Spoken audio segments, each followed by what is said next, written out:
Hello ನಮಸ್ತೆ, ಹೇಗಿದ್ದೀರಾ? ಎಲ್ಲರೂ ಚೆನ್ನಾಗಿದ್ದೀರಾ ಅಂತ ಭಾವಿಸ್ತೇನೆ. ಇವತ್ತು ಉಪ್ಪಿಟ್ಟು ಮಾಡೋಣ ಅಂತ ಅಂದ್ಕೊಂಡು ಆದರೆ ಈರುಳ್ಳಿ ಬೆಳ್ಳುಳ್ಳಿ ಏನು ಇಲ್ಲದೇ ಉಪ್ಪಿಟ್ಟು, ಬೆಳ್ಳುಳ್ಳಿ ಅಸಾಮಾನ್ಯವಾಗಿ ಯೂಸ್ ಮಾಡಲ್ಲ, ಈರುಳ್ಳಿ ಇಲ್ಲದೇ ಉಪ್ಪಿಟ್ಟು ಮಾಡೋಣ ಅಂತ ಇವತ್ತು ಕಾರ್ನ್ ಹಾಕಿ ನಿಂಬೆ ಹುಳಿ ಹಾಕ್ಬಿಟ್ಟು ಉಪ್ಪಿಟ್ಟನ್ನ ಮಾಡ್ತಾಯಿದ್ದೀನಿ.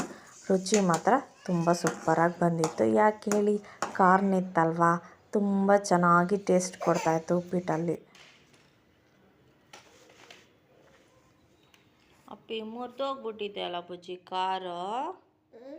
ಕಾರೆಲ್ಲ ಮುರಿದಾಕೊಂಡ್ಬಿಟ್ಟಿದೆಯಲ್ಲ ಕಾರು. ಅಯ್ಯಪ್ಪ,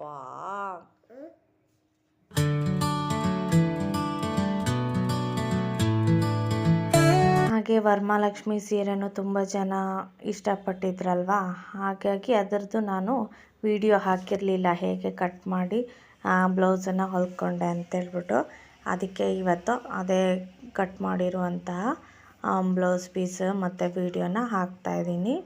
ಇದು ಸುಮಾರು ದಿನದ್ದು ವೀಡಿಯೋ ಇಲ್ಲಿ ಹಾಕ್ತಾಯಿದ್ದೀನಿ ನೋಡಿ. ಇದು ಬೀಟ್ ವರ್ಕ್ ಇದೆ, ಹಾಗಾಗಿ ಸ್ವಲ್ಪ ಸ್ಟಿಚಿಂಗ್ ಮಾಡೋದ್ರಲ್ಲಿ ಹುಷಾರಾಗಿ ಮಾಡಬೇಕು. ಯಾಕೆಂದರೆ ಆ ಬೀಟ್ ಮೇಲೆ ಏನಾದರೂ ಸೂಜಿ ಬಂತು ಅಂದರೆ ಕಟ್ಟಾಗೋ ಚಾನ್ಸಸ್ ಜಾಸ್ತಿ ಇರುತ್ತೆ. ಈ ಮಕ್ಕಳು ಇರುವಂತಹ ಮನೆಯಲ್ಲಿ ಈ ಥರ ವರ್ಕ್ ಮಾಡೋದು ತುಂಬಾ ಕಷ್ಟ. ಯಾಕೆ ಅಂದರೆ ಮಕ್ಕಳೇನಾದರೂ ಆ ಮಿಷಿನ್ ಹತ್ರ ಬಂದರೆ ಕೈ ಆ ಸೂಜಿ ಹತ್ರ ಇಡೋದು ಜಾಸ್ತಿನೇ. ಹಾಗೆಯೇ ಅದು ಸೂಜಿ ಕಟ್ಟಾಯಿತು ಅಂದರೆ ಕಣ್ಣಿಗೆ ಹೋಗೋ ಚಾನ್ಸಸ್ಸು ಜಾಸ್ತಿ ಇರುತ್ತೆ. ಹಾಗಾಗ್ಬಿಟ್ಟು ಸ್ವಲ್ಪ ಈ ಥರ ವರ್ಕ್ ಇರುವಂತಹ ಬಟ್ಟೆನ ಸ್ಟಿಚ್ ಮಾಡಬೇಕಾದ್ರೆ ಆದಷ್ಟು ಮಕ್ಕಳನ್ನು ದೂರನೇ ಇಡಿ ಅಂತಲೇ ನಾನು ಹೇಳೋದು. ಇದು ತುಂಬಾ ಈಸಿ ಆಯಿತು ಅಂತಲ್ಲ, ಯಾಕೋ ಈ ಬಟ್ಟೆ ನನಗೆ ಕಂಫರ್ಟ್ ಆಗಲೇ ಇಲ್ಲ ಹೊಲಿಲಿಕ್ಕೆ. ತುಂಬ ಪದೇ ಪದೇ ಸೂಜಿ ಕಟ್ಟಾಗ್ತಾಯಿತ್ತು, ಹಾಗಾಗಿ ತುಂಬ ಟೈಮ್ ತೊಗೊಂಡೆ ಇದನ್ನು ಸ್ಟಿಚ್ ಮಾಡೋಕ್ಕೆ. ಪರವಾಗಿಲ್ಲ, ಹೀಗಾಗಿದೆ, ಮ್ಯಾನೇಜ್ ಆಯಿತು.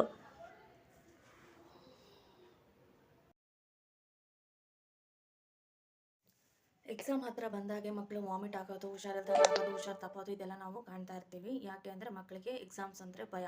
ಪರೀಕ್ಷೆ ಅಂದ ತಕ್ಷಣ ಎಷ್ಟೋ ಮಕ್ಕಳಿಗೆ ತುಂಬಾ ಭಯ ಆಗೋಕ್ಕೆ ಸ್ಟಾರ್ಟ್ ಆಗುತ್ತೆ, ಜ್ವರ ಬರುತ್ತೆ, ಇವೆಲ್ಲ ಆಗುತ್ತೆ. ಇದರಿಂದ ನಾವು ಮಕ್ಕಳ ಸೈಕಾಲಜಿಕಲ್ ಎಫೆಕ್ಟ್ ಕೂಡ ಆಗುತ್ತೆ, ಹೆಲ್ತ್ ಪ್ರಾಬ್ಲಮ್ ಆಗುತ್ತೆ, ಹಾಗೆ ಮೆಂಟಲ್ ಸ್ಟೇಟಸ್ ಕೂಡ ತುಂಬಾ ಚೇಂಜಸ್ ಆಗ್ತಾ ಹೋಗುತ್ತೆ. ಇದನ್ನು ಪೇರೆಂಟ್ಸ್ ಆದರೂ ತುಂಬ ಸೀರಿಯಸ್ ಆಗಿ ತೊಗೊಳ್ಬೇಕಾಗುತ್ತೆ. ಇದನ್ನು ಹೇಗೆ ಕಡಿಮೆ ಮಾಡಬೇಕು ಅಂತ ಅಂದರೆ ಏನಿಲ್ಲ, ಸಿಂಪಲ್ ಒಂದೆರಡು ಮೆಥಡ್ಗಳಿದೆ, ಅದನ್ನು ಫಾಲೋ ಮಾಡ್ಕೊಂಬಂದರೆ ಕ್ರಮೇಣ ಮಕ್ಕಳಲ್ಲಿ ಈ ಥರ ಒಂದು ಸೈಡ್ ಎಫೆಕ್ಟ್ಸ್ ಆಗೋದು ಕಡಿಮೆ ಆಗ್ತಾ ಬರುತ್ತೆ.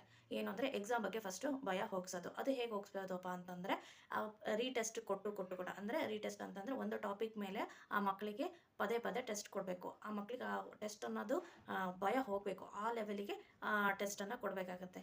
ಸಿಂಪಲ್. ಆಮೇಲೆ ಮಾರ್ಕ್ಸ್ ಬಗ್ಗೆ ಆಗಲಿ, ಬೇರೆ ಒಂದು ಯಾವುದೇ ಮಾರ್ಕ್ಸ್ ಅಂತಲೇ ಅಲ್ಲದೇ ಬೇರೆ ಒಂದು ಕಾಂಪಿಟೇಷನು, ಈ ಥರದ್ದೆಲ್ಲ ಆದಷ್ಟು ಮಕ್ಕಳಿಗೆ ಆ ಥರ ಇರುವಂಥ ಮೆಂಟಲ್ ಸ್ಟೇಟಸ್ ಮಕ್ಕಳಿಗೆ ನಾವು ಈ ಒಂದು ಮಾರ್ಕ್ಸಿಂದ ಆಗಲಿ ಕಾಂಪಿಟೇಷನ್ ಆಗಲಿ ಸ್ವಲ್ಪ ದೂರ ಇಟ್ಟು ಕಾನ್ಫಿಡೆನ್ಸ್ ಬರೋ ಲೆವೆಲಿಗೆ ನಾವು ಆ ಮಕ್ಕಳನ್ನು ತೊಗೊಂಡು ಬರಬೇಕು.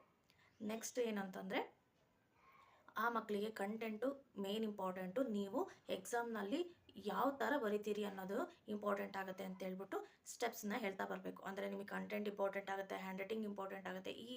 ಇದನ್ನೆಲ್ಲ ಇಂಪ್ರೂವ್ ಮಾಡ್ಕೊಂಡು ಬಂದರೆ ಮಾರ್ಕ್ಸ್ ಕೂಡ ಚೆನ್ನಾಗಿ ಬರುತ್ತೆ ಅಂತ ಹೇಳ್ಬಿಟ್ಟು ಮಕ್ಕಳಿಗೆ ಗೈಡ್ ಮಾಡಬೇಕು. 3 ಸ್ಟೆಪ್ನ ಫಾಲೋ ಮಾಡ್ಕೊಂಡು ಬರಬೇಕಾಗುತ್ತೆ. ಈ 3 ಸ್ಟೆಪ್ಪನ್ನು ನಾವು ನೀಟಾಗಿ ಫಾಲೋ ಮಾಡ್ಕೊಂಡ್ಬಂದರೆ ಮಾರ್ಕ್ಸ್ ಕೂಡ ಚೆನ್ನಾಗಿ ಇಂಪ್ರೂವ್ಮೆಂಟ್ ಆಗ್ತಾ ಬರುತ್ತೆ ಮಕ್ಕಳಲ್ಲಿ. ಹಾಗೆಯೇ ಅಕಾಡೆಮಿಕ್ ವರ್ಕ್ ಕೂಡ ರೆಗ್ಯುಲರ್ ಆಗಿ ಕಂಪ್ಲೀಟ್ ಆಗ್ತಾ ಬರುತ್ತೆ, ಹಾಗೆ ಭಯ ಕೂಡ ಕಂಪ್ಲೀಟ್ ಆಗ್ತಾ ಬರುತ್ತೆ. ಈ ಬಟರ್ಫ್ಲೈ ಎಫೆಕ್ಟು, ಜ್ವರ ಬರುತ್ತೆ, ಇವೆಲ್ಲ ಕ್ರಮೇಣ ಕಡಿಮೆ ಆಗ್ತಾ ಬರುತ್ತೆ. ಈ ವಿಡಿಯೋ ನಿಮಗೆ ಇಷ್ಟ ಆಗಿದೆ ಅನ್ಕೊತೀನಿ. ಮತ್ತೊಂದು ವಿಡಿಯೋದಲ್ಲಿ ಸಿಗೋಣ. ಬಾಯ್, ಟೇಕ್ ಕೇರ್.